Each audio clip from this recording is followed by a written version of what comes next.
constant barrage of social media and adverts popping on your phone, maybe even peer influence, pushing you towards reckless spending.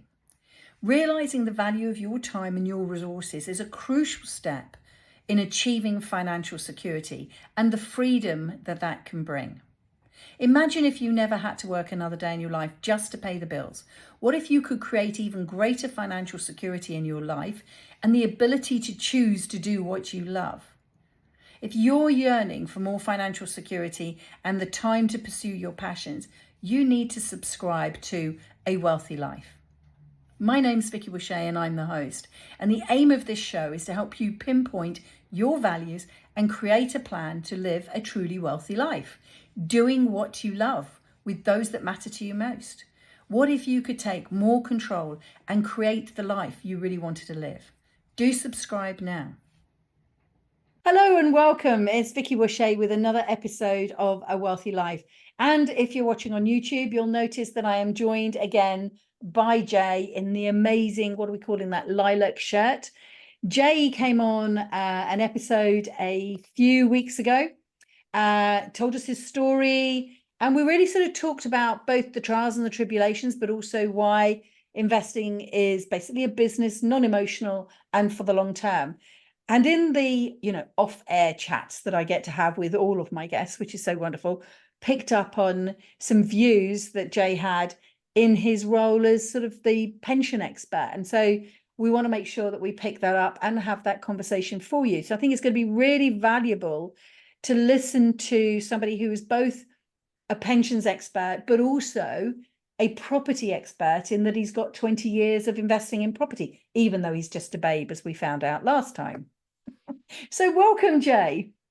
Hello, Vicky. How are you doing? Very good, thank you.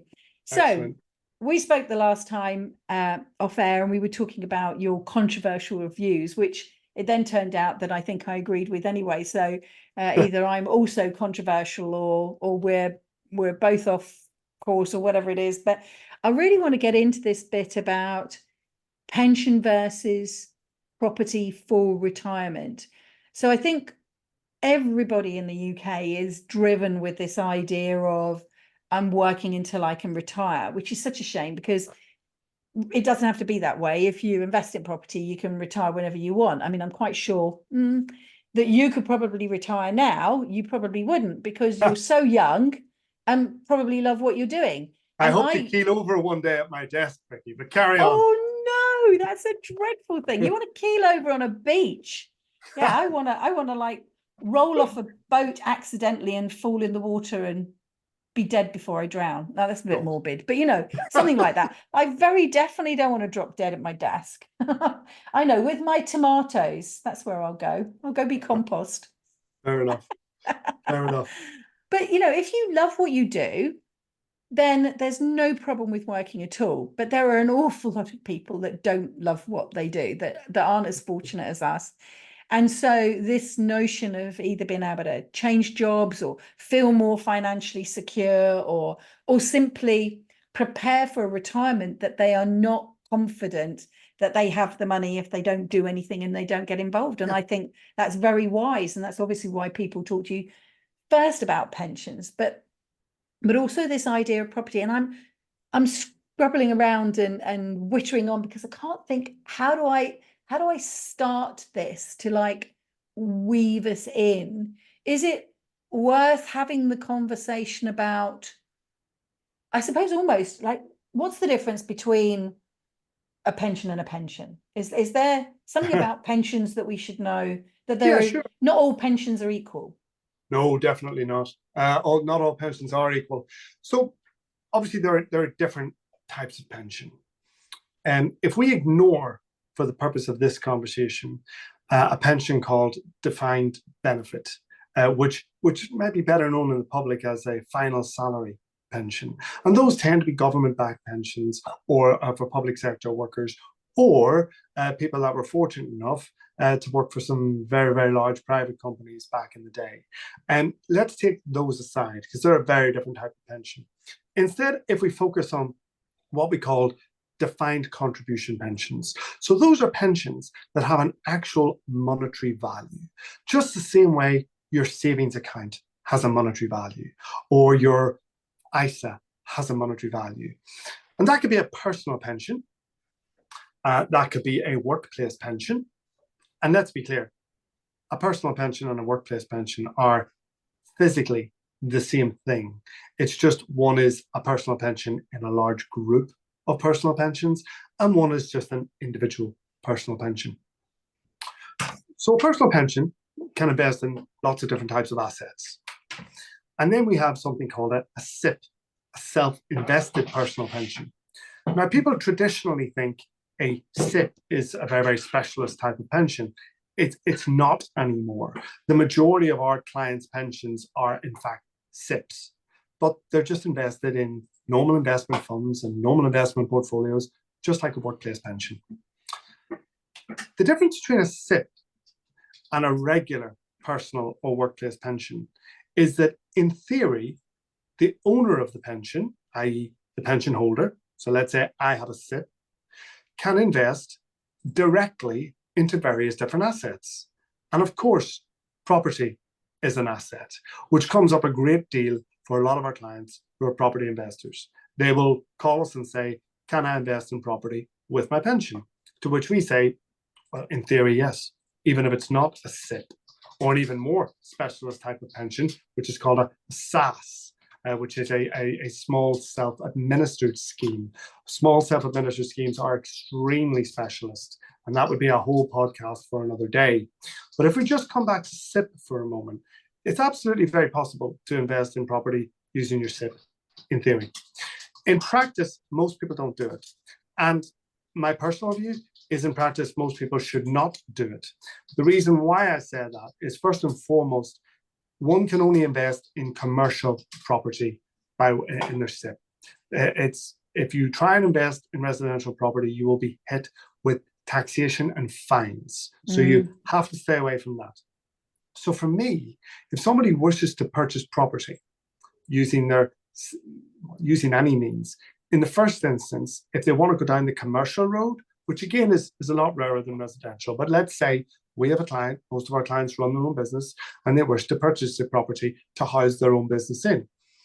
I would argue the better way of doing that would, in fact, be to utilize special purpose vehicle, just like you would with a residential property, and then use some business money to put down a deposit and get yourself a commercial mortgage. However, the reality is, on occasion, there will be a client who has lots of money in their pension, but very little personal or business money, and they really wish to purchase a commercial property. In that instance, that's absolutely fine. Go ahead and purchase a property with your pension. But I should point out, it's not the rule, it's the exception. And the majority of our clients that have done it have ended up regretted doing it. And the reason why is because they lose control of the property. Because whilst it's their pension, the trustee for the pension, which is the pension provider, I'm not going to name one because that would be unfair, but let's call them pension provider A. They're a company. Yes, they're a company. They're Aviva don't do it, company. but they're like an Aviva or like an Aegon or like a Legal and General. As it happens, they don't do that, but a different company who is the pension provider is the trustee of your pension. They are the legal custodian of your pension. And when that pension purchases a commercial property, they become the legal custodian for that property. They will have to appoint a professional property agent to look after that.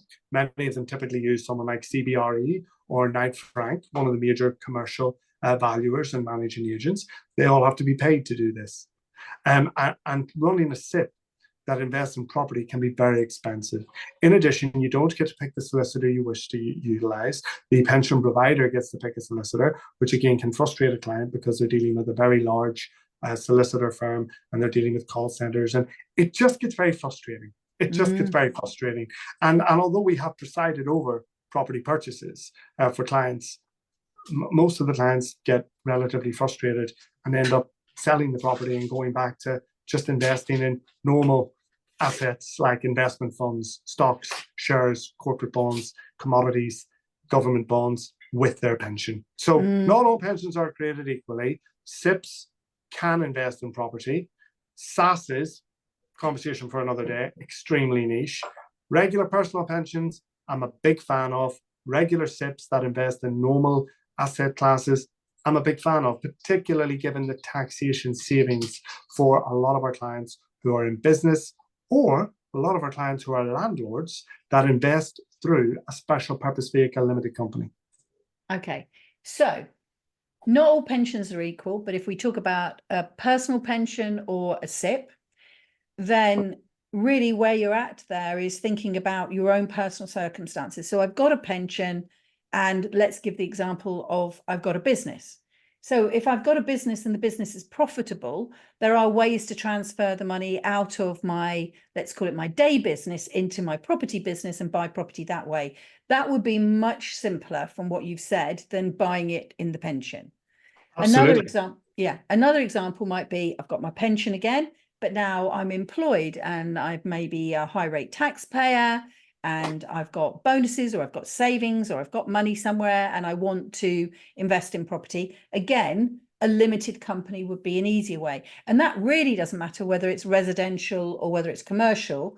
That is almost like the property question, not the pension question. The property question is more a case of, why are you buying this commercial versus that residential, and what's the returns, and who's the tenant going to be, and what do you know about that business? And sometimes what people are doing is buying the premises that they run their businesses in. So I understand all of that. Yes, to me that makes more sense, in fact. Yeah. I mean, this is a topic for another podcast, but I'm not a big fan of personally investing in commercial property, simply because everybody needs somewhere to put their head at night. Not everybody needs a 1,200 square foot retail premises. Yes. So for me, you are de-risking your investment strategy a great deal by investing in residential property over commercial property. The exception being whenever somebody wishes to house their own business in the commercial property. Yes. And they're convinced they're going to be there for some time. Yes. Because one has to think about the length of the strategy. Now, yes, there's a lot of things we could talk about on different podcasts. Coming back to the pension and the property, we absolutely get clients that come to us at times and say, I've decided I want to start strategizing towards retirement. I've had clients say that to me as young as 25. I've had clients say that to me when they're 55. And they said to me, what should I put my money in? Which is an extremely expansive question. And when I drill down, what they actually mean is, they mean, should I go and buy a little 2-bed terrace house, or 3-bed semi-detached house, or 2-bedroom apartment, or should I put this lump sum that I've accumulated into a pension? To which I always say to clients, I believe the answer is optimally both. You should absolutely invest in pension and ideally property as well. However, if you can't invest in both and you have a limited amount of money, particularly if it's personal savings, sat there doing nothing, or, well, no, let's stick with that. Personal savings sat there doing nothing, buy a property, to be honest with you, is what I would say to them. And ideally, you would invest in both. No doubt about it. I think the two go hand in hand. If we think of future financial security and wanting to retire, irrespective of when, trying to produce some sort of passive income, there are pieces to the puzzle. There are different pieces to the jigsaw. Pension is one of the pieces. Investing directly in property is one of the pieces. But then again, Vicky, we absolutely have clients that the thought of being a landlord would give them a nosebleed. They just wouldn't want to do it. My dad, he only lived to 50, but his whole 50 years on this earth, he never owned a property. Never owned a property. I bought my first property at the age of 20, and he couldn't believe it. He nearly dropped down with a feather. You could have knocked him over with a feather, because for some people it's just alien. I understand that. Now, going back to the most efficient way of investing in pension or property, and in particular, if you are a business owner and you own your own limited company, or you're a major shareholder in a limited company, and that company is fortunate enough to make good profits. Absolutely fantastic.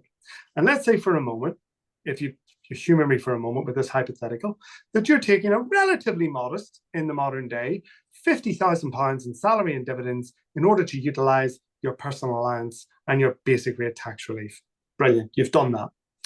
But your company's making plenty of money, and that's great. And your company's going to pay corporation tax of somewhere between 19% and 25%, depending on the amount of profit it makes. So it's paid that. Let's say it's paid that, hypothetically. And we now have what we call retained profits, post-tax, post-corporation tax profits sitting in a business current account, Barclays business current account. What do we do with that? Well, you could either take some of that money and put it in pension, which reduces your corporation tax bill, which is fantastic. So you get to claim that corporation tax back, or do it before you pay the tax bill and it reduces the tax bill. That's great. As long as we recognize you can't touch that money until you turn 55. And that could be a long time for some clients. That's also about to go to 58 in a couple of years' time. And for our clients who are in their 30s or very early 40s, probably going to be 60, I would speculate. So that money is being locked away for a period of time, and it can be invested really tax efficiently, and it's fantastic. And if you pass away, it all paid out tax-free to your loved ones before the age of 75 if you pass away. So it's all really, really efficient that way. But we shouldn't pretend for a moment that, unlike when you put it in a savings account, you can just pull it back. You can't get it back out again. You can't. No. And then we have clients, the notion of pensions just bore them. Now, I'm not very exciting, so I find pensions very exciting. But I fully understand why nobody wants to talk to me at a dinner party whenever I start talking about pensions. That is, that is definitely not true. There's no way no one wants to talk to you. But I'll complete that point. If I start talking about pensions, people gravitate away. Okay, fair enough. If we start talking about mortgages and investment properties, suddenly everybody wants to talk in that little huddle. And that's the reality. There are a lot of our clients out there that are very, very keen on investing in what I call a tangible asset, something they can touch and feel, walk to the wall and touch it. You can't really touch and feel the pension statement that shows you all the money you have in US stocks and shares and things like that. I fully get that. So in that event, if somebody is fortunate enough to have profit, post-tax profit, sat in their Barclays current account, or whoever you bank with, other banks are available, in business, the company, as you mentioned earlier, Vicky, can operate an intercompany loan from your trading company over to your special purpose vehicle company. Now, let's say somebody, company. Indeed, your new special purpose vehicle limited company. So let's say I have a trading company that's making plenty of money and has £100,000 sat there post-tax profit. Marvelous. Now, I could either take more of that out as a personal dividend and pay nearly 34% tax on that personal dividend. So let's say I took that 100,000 to invest in property. By the time I take it personally, that 100,000 is now just over 66,000. Now that's a scalp. Yeah. And I then invest in property, either personally or through my property company. Yeah. Property company, limited company. I've loaned the money to the property company, and that's fine. But that 100,000 during that mechanism, because of the chargeable event that's taken place, has become just over £66,000. To my mind, that makes very little sense. No. The intercompany loan allows for no chargeable event to take place, where the 100,000 can be transferred from my trading company and an intercompany loan. And because I own both companies, I get to dictate the terms of the loan. So a negligible rate of interest, either a term of 30 years or term when property ABC on any street is sold. Sold, yeah. Transferred over. The property company now has £100,000 of capital, which it can now utilise as deposits on some properties. Yeah. And that'll buy you a couple of properties in and around the north of England, certainly a couple of decent properties in and around the north of England. So, and I must admit, clients find that very exciting, much more exciting. And our cleverest clients, our shrewdest clients do both. They previously put £40,000 a year of business revenue into their pension. They can now put £60,000 a year in their pension. That reduces their business profits by £40,000 to £60,000 a year, which is absolutely fantastic. And if they're fortunate enough, because not everybody is, but if they're fortunate enough to have money left over, they can then transfer that over to property. And sometimes we have clients that can't put 60,000 in their pension, but they could put 30,000 in their pension, and they've got 30 or 40,000 left over to then transfer over to the property to buy another house. Spot on. Yeah. That's the best of both worlds. So for me, it's not a binary answer. You don't pick one or the other. You ideally blend both. Yes. But if you have to pick one, Yeah, I have to be honest. Old school, rural Ireland.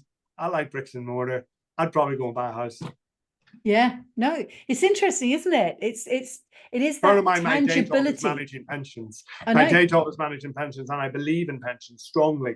But I think if you can't afford to put a lot of money in a pension, but you could manage to put a 25, 30,000 pound deposit in a cheap little house or flat somewhere, go and buy the cheap little house or flat. And is the thing that persuades you to property not just the tangibility of it, but for me, what I like particularly with houses is the fact that I'm a bit of a control freak. They'll know that I'm a control freak. You probably know that I'm a control freak. But the thing with a house is, if I want to, I could put on an extension, or obviously if the property allowed, or I could go up into the loft, or I could sell it, rent it as a unit to a family. I could rent it by the room, following all the legislation. I could sell it. I could remortgage it. I've got so much that I can do with it. Yeah, yeah. And best Sorry. of all, the bank gives me 75% of the money. Absolutely. So it's leveraging that helps. Yeah. It's being able to get that finance, which of course our market allows. And whilst a lot of people have a great deal to say about all the regulations that came in, our mortgage market is still a very liberal one. It's become the most regulated mortgage market in the world. Not necessarily a bad thing, but it's still relatively competitive and liberal. There are a great deal of lenders out there. We can do things in the United Kingdom that we just can't do in our neighbouring Western allies like the States, continental Europe. So no, I'm a big fan of what you've just said. When we talk about control, 2 points to make on that. Couldn't agree with you more. When you're buying the property and you're investing directly into it, you get to decide how and when you want to liquidate the property. If you want to refinance the property, if you're fortunate enough to add value to it, by refinancing the property, you're reintroducing capital into the equation that you're not paying tax on because it's not income. You're just raising capital in the property. And then you're able to reinvest that. There's a great deal of control there. With regards to the type of property you want to buy, again, probably a podcast for another day because I invest in both types. Apartments and houses, of course, there's more control over a house. A freehold house, depending on the attachment of the house, of course, but a freehold house, you're always going to have more control over than a leasehold apartment, of course. If you decide to turn your freehold house into a mini HMO, for want of a better term, you can do that. If you want to say, if you're fortunate enough to be in an area that you could Airbnb it, you can do that, subject to permission from your mortgage lender, of course. But with an apartment, well, most apartments that I come across these days, there are clauses in the 999-year lease stating that you can't sublet your apartment for short periods of time. It has to be on an assured short-hold tenancy agreement. I've anecdotally seen cases where people Airbnb, and the next thing you know, there's legal action coming from the residential management company because they don't want people coming and going. So there is much less control in apartments, no doubt about it. But when it comes to property versus pension, for me, the answer is both. And I invest in both personally. So I put my money where my mouth is. Yeah. Oh, I've invested in both as well. But as a control freak, I love a house. But as we said in the last podcast, you know, if the numbers say this is a good deal, it's a good deal. So that's what you need to be looking at. There is one thing I want to pick up that you just sort of slipped in there when you were talking about pensions, which was one of the advantages is that you invest everything into your pension. You've got all this money in your pension and it can pass to your estate tax-free if you die before you're 75. Let me pick up on afterwards? That. Yeah, sorry. So let's clarify that. So with a pension, assets in a pension, irrespective of the type of asset and the type of pension in this country, defined contribution pension specifically, pensions that have a value. If you pass away before your 75th birthday, the pension is simply paid out by way of lump sum cash. So all the assets are liquidated, lump sum cash to whoever you've nominated as the beneficiary. And that is paid out completely tax-free because pensions do not form part of your estate. Okay? Yep. If you're fortunate enough to reach your 75th birthday and then unfortunate enough to get hit by a bus the next day, well then those same proceeds will not form part of your estate, which is also fantastic. There's no inheritance tax to worry about, but the beneficiaries that you've nominated, they will pay income tax on the proceeds, which is why typically for our clients who unfortunately pass away before the age of 75, we pay out the proceeds in one big lump sum. And for our clients that pass away beyond the age of 75, we don't pay it all out in one lump sum. We pay it out strategically to utilize basic rate allowances, maybe paying grandchildren some money in order to utilize their personal allowances. Because if you paid it all out in one lump sum, it would create a very large 45% tax bill for the beneficiary, depending on the size of the pension. So you have to be a lot more strategic. The good news is it never forms part of their estate. So it doesn't you go in would for any handle that for calculation. people. Oh yeah. Sorry, Jane. Yeah, and we do. We have a client, Malcolm, who would be 93 today had he not died, 6 years ago.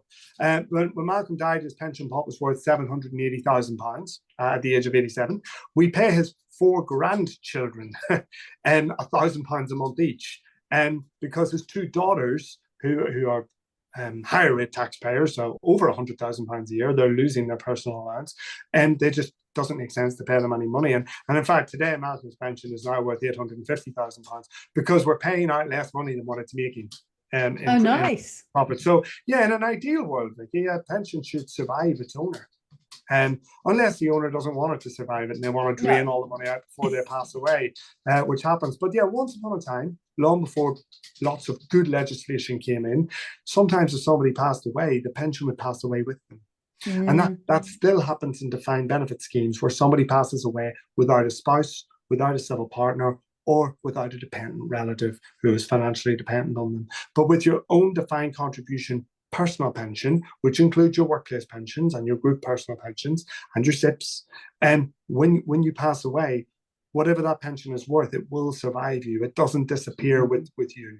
Well, that's good news. That's good news. I like that idea. So in Malcolm's case, did Malcolm leave in his will the pension to his daughters, and then his daughters decided to pass it to the grandchildren? Yes. Yeah. That's nice. We have a lot of scope.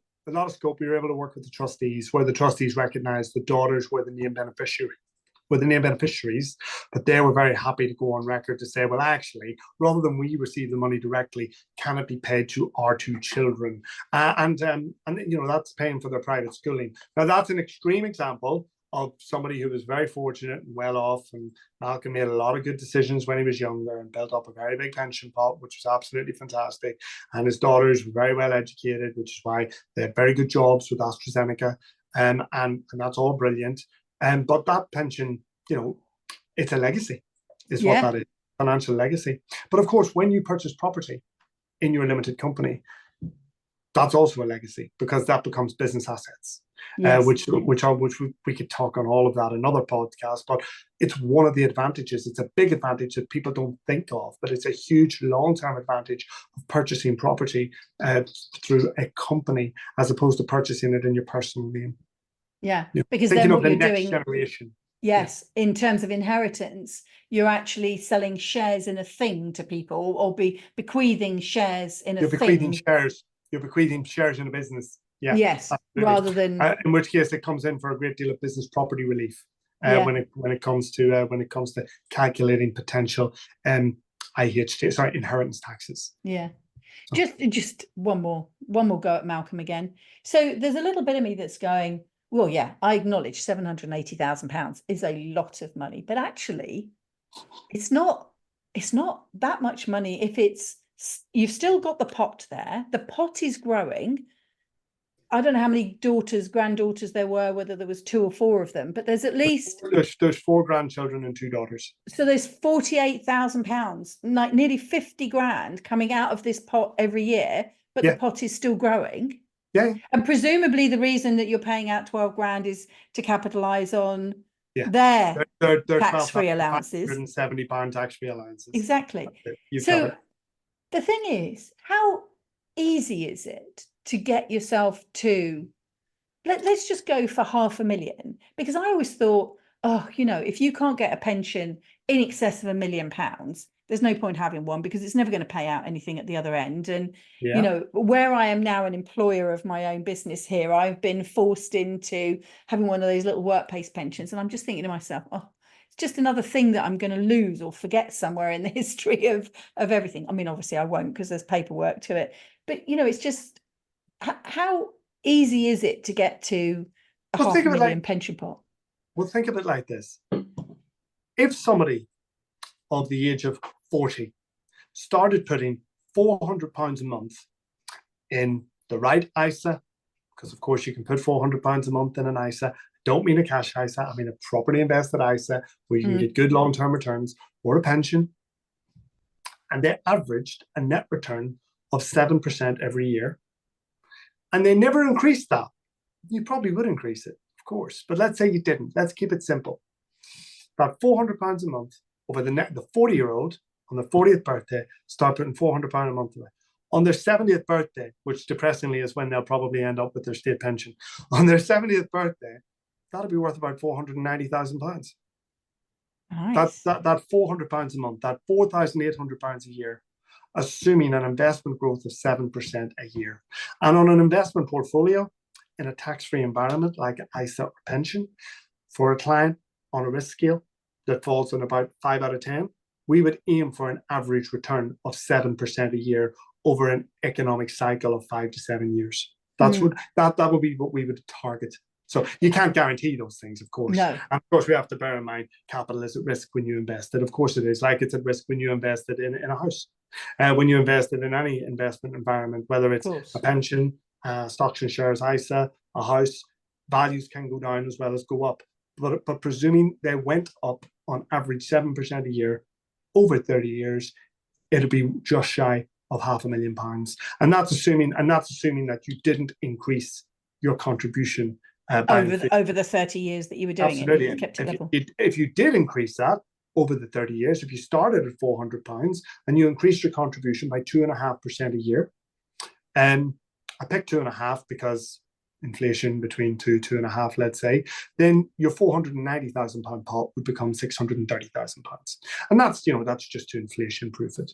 That's the idea behind that. So it's amazing how when you start early, how it can build up. So if you then bought yourself a property portfolio, or even if you got yourself 2 little houses and knew that you had £400 a month coming in from the rent, you could actually get your tenant to pay for your pension for you. Have you been looking at my notes? Because that was the point I was about to make. We have an awful lot of clients that invest through invest through company into properties. Now, of course, hopefully that company, that special purpose vehicle property company, will make money. Fantastic. But when it makes money, it pays 19% corporation tax. And for a lot of our clients, particularly clients my age, in middle age, or younger clients, or even clients who are in their 50s but have a day job, they don't actually need the income, right? They're investing for the long term. Well, if your limited company is making you got a couple of little houses and you're making a net profit at the end of the year, £5,000. Let's be really, really conservative. You make £6,000 net profit. Well, rather than paying 19% of that, why not just write a check and put that £5,000 or £6,000 into your pension at the end of every year? Well, now you've got no tax to pay because all of that money went into pension. And of course, any profits put into pension, they're not profits anymore. It's a business expense, just like the mortgage interest you paid TNW, or the window cleaner to come and clean the windows, and whatever else you've had, the council tax when the place was empty, all of those things. It's another business expense. And we do have clients that do that. We have clients that absolutely invest in property. Then they use the profits from the property to put money into their pension. Nice. So you've used 2 different words there. So when you started telling your story, you were saying £400 a month into a proper ISA. I want to unpack proper ISA. And then the second time you said the story, into a pension. Oh, you're not. You wouldn't put business proceeds in an ISA. Because you put your business proceeds into a pension. Pension. Yeah. Business money owned by your business, money in the jurisdiction of your limited company, you put in pension. Because there's no such thing as a BISA. There's no such thing as a business savings account like an ISA. Well, there is, but they're useless. So the ISA. So the ISA example was just if we were saving our own spare cash. Your own money.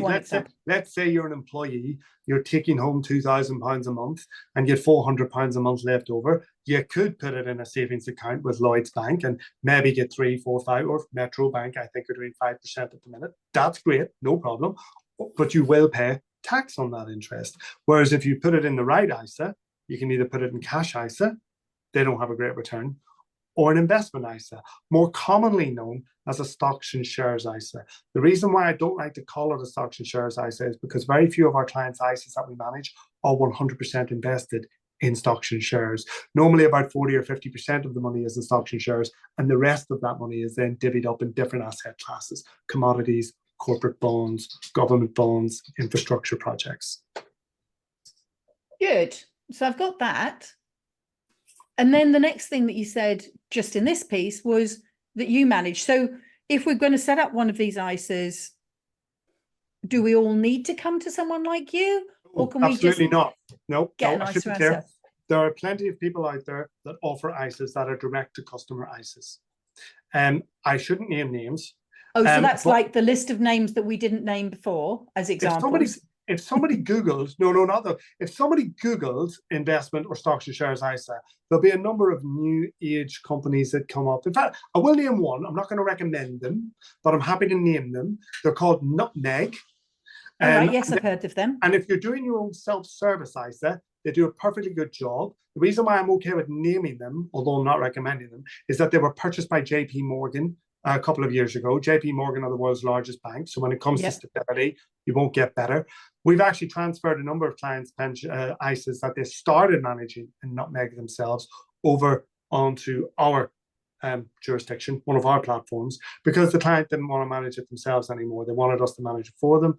And as it happens, we can manage it for about the same price. So it kind of works out. So they're not really paying a premium for us to manage it for them. So yes, we can absolutely manage a ISA for people. Very easy to set up. The beauty about an ISA is everything's tax-free, which is great, just like a pension. But something that people forget about that I think is just as big an advantage is the flexibility of an ISA. When you put money in an ISA, you can take it back out anytime you like. And that's important, particularly for somebody who might be saving towards a deposit on a house, who might be saving towards a wedding one day. Although I can't think of a better way to waste money. No, I'm only joking. A better way to waste money is buy a boat.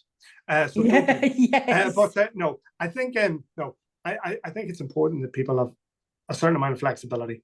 Put money in pension that you know you're not going to need. And I always say that to all of our clients. Sometimes clients come to me and they'll say, right, it's been a good year for business. I'm going to put £60,000 in my pension before the end of the year to get my corporation tax bill down. To which I said, well, this is music to my ears. That's marvelous. But are you leaving yourself with enough working capital left over? And that's the key.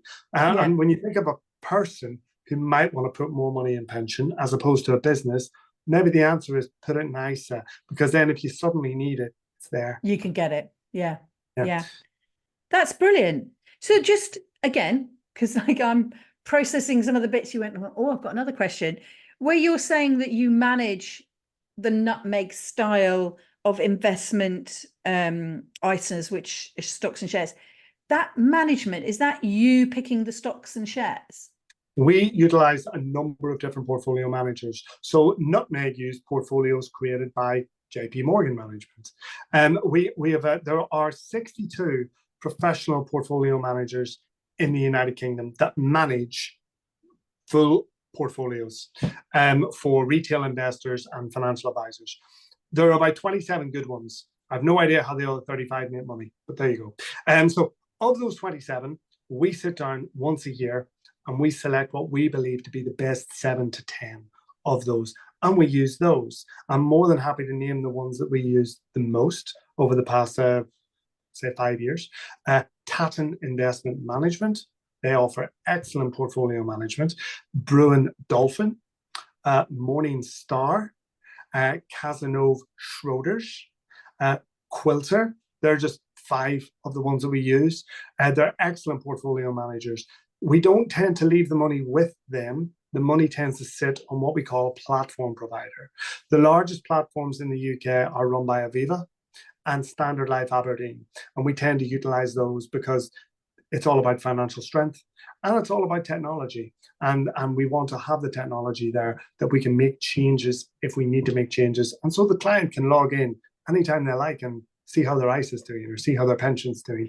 And the reporting is very good, which is very, very important. So people are kept in the loop at all times. There are a number of factors we use. We use lots of different platform providers, but the two we tend to use the most or Aviva, and Standard Life Aberdeen. So with those 5 you mentioned, are they would be the people that had the actual funds? So if No, I gave you the a funds, pile of money, no, you're picking yeah. people. So the fund, so I want you to think of it like this, to use a poor analogy, but I'm going to use it. Imagine your ISA is the event of going shopping. The platform provider is the supermarket you choose. So Yep. let's say Aviva or Sainsbury's, okay? Yep. And let's say Standard Life Aberdeen or Tesco. Yep. You get a lot of the same stuff in Sainsbury's that you get in Tesco, but the prices might be a little bit different, okay?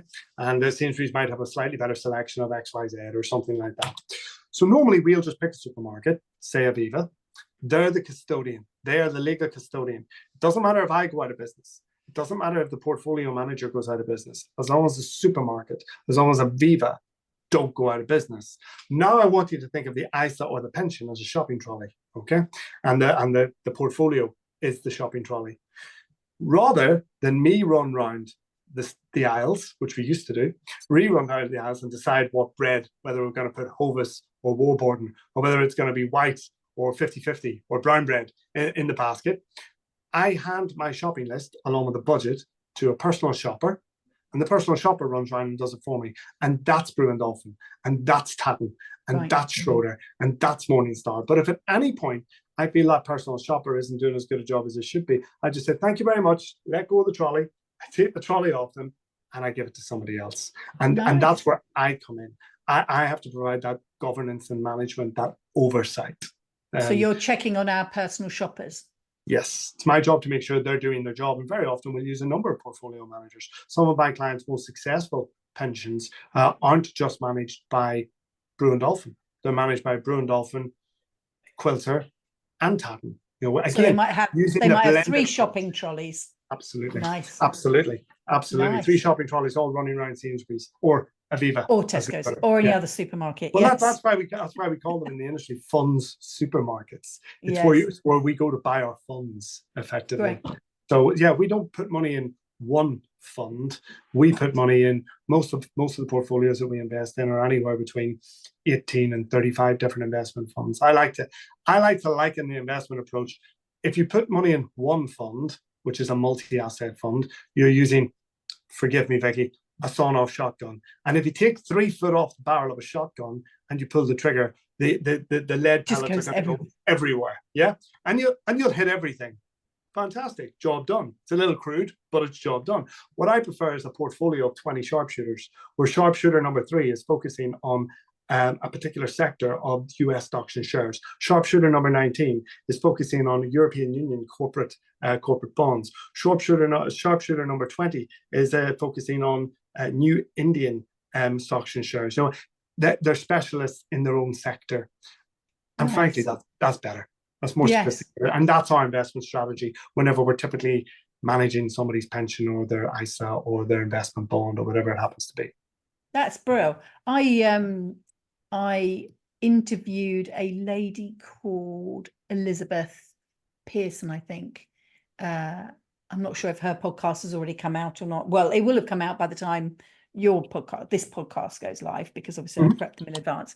And she was talking about, because what I was having the conversation with her was the difference between shares and trading. So, you know, trading is, I need to sit here on my screens, I need to watch for the W's. That's all I know about. That's all I know about. Watch for the W's. And I can't even remember what the W means, but I know there's always a W on the screen whenever they talk about it.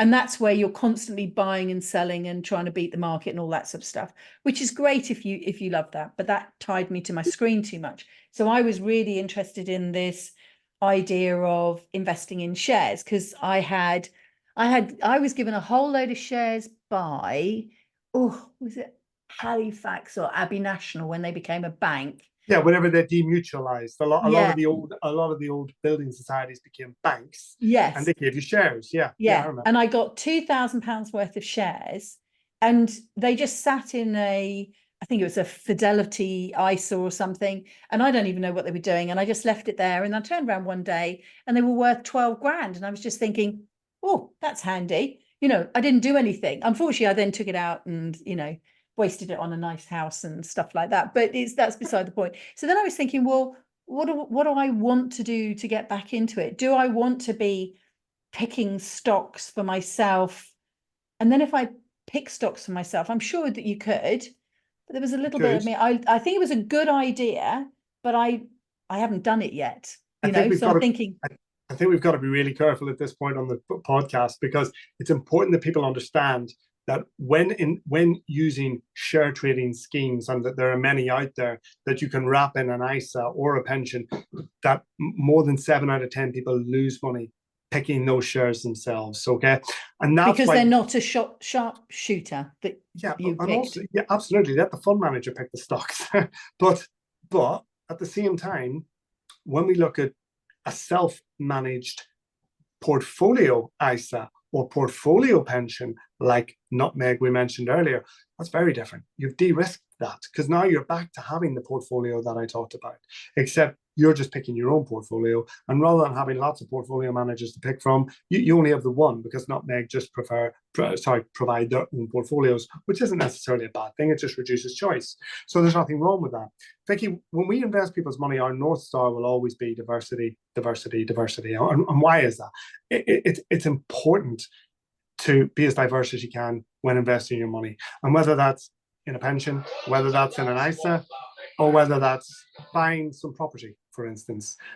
Should somebody go and purchase 10 flats all in the same city centre? No, I wouldn't do that. Yeah. If you really want to buy flats, go and buy them in different cities, in different areas, or better still, go and buy some different types of property. And it's the same in the investment sector. In the event a particular sector, so if we were to look at, I want to give you an example. We're only 3 weeks into the start of the year, and yet we've seen, since the start of the year, Japanese equity, so the Nikkei 225, it's risen by 10%. 10% in 3 weeks. Unbelievable.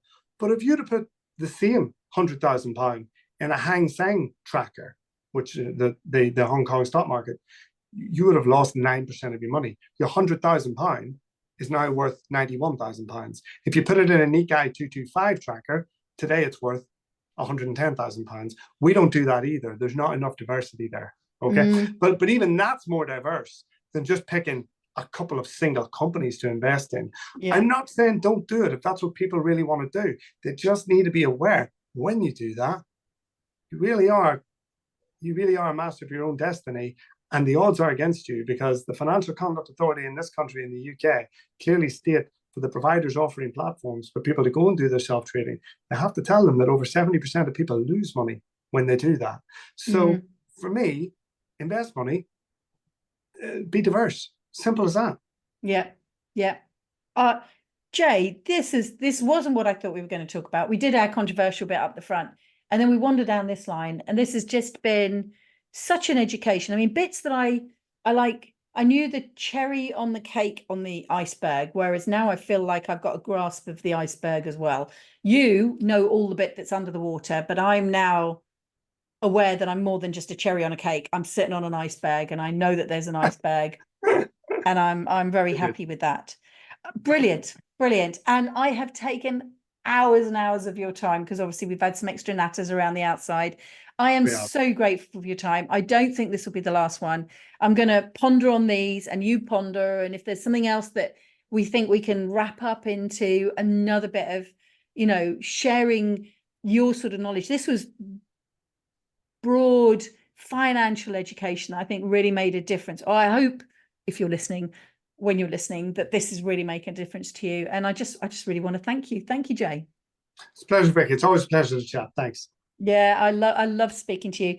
So listen, this is the second one that Jay's done. If you haven't listened to the first one, go back and find it. We'll put the number of the podcast, the episode, in the show notes here, so that you'll be able to find it easily. And I think out of all of this, if you've taken one thing away from this, it's how important financial education is. And it's always going to be changing, because we were just talking about things that happened 20 years ago. So if you were in school 20 years ago, and had they ever taught you this at school, it would have moved on from now. So financial education is a constant and ongoing, constantly evolving situation. Yeah, that's the word I'm struggling for. It's a constant and evolving situation, something that you need to keep on top of. Now, you can wander through life quite happily, never investing in property, only ever having your basic workplace pension and doing your best to have some savings, which may be at sort of 3%.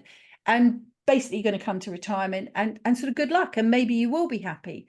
But at the other end of it, if you think that you might want to retire early, if you think that you might want to go wild when you retire, if you think that, especially post-COVID, where we've all had this level of uncertainty about, jobs and homes and property and everything else, that you want to, and I'm going to use my favorite word again, control things a bit more so that you can have the life that you want, then listening to podcasts and people like Jay talking about this stuff so that you understand what's going on is absolutely key. So I hope in this podcast, we have put the biggest whoosh we've ever done up your backside and everywhere else and pushed you forward to know how important financial education is. And I'm just going to do one last thank you, Jay. We will put all of your contact details, which if you haven't already sent me, you'll be sending me, into the show notes. So thank you, Jay. Thanks, Becky. Nice to chat. Take care. My mission is to help people like you understand what a wealthy life truly entails. Together, we'll identify your ideal lifestyle, leverage your resources to generate the necessary income through property investment, whether by teaching you how or by managing the process on your behalf. Let's inject some momentum into your wealthy life plans as you subscribe now to capture every episode of the podcast, and then get in touch via my website, book a call. All of the details are in the show notes.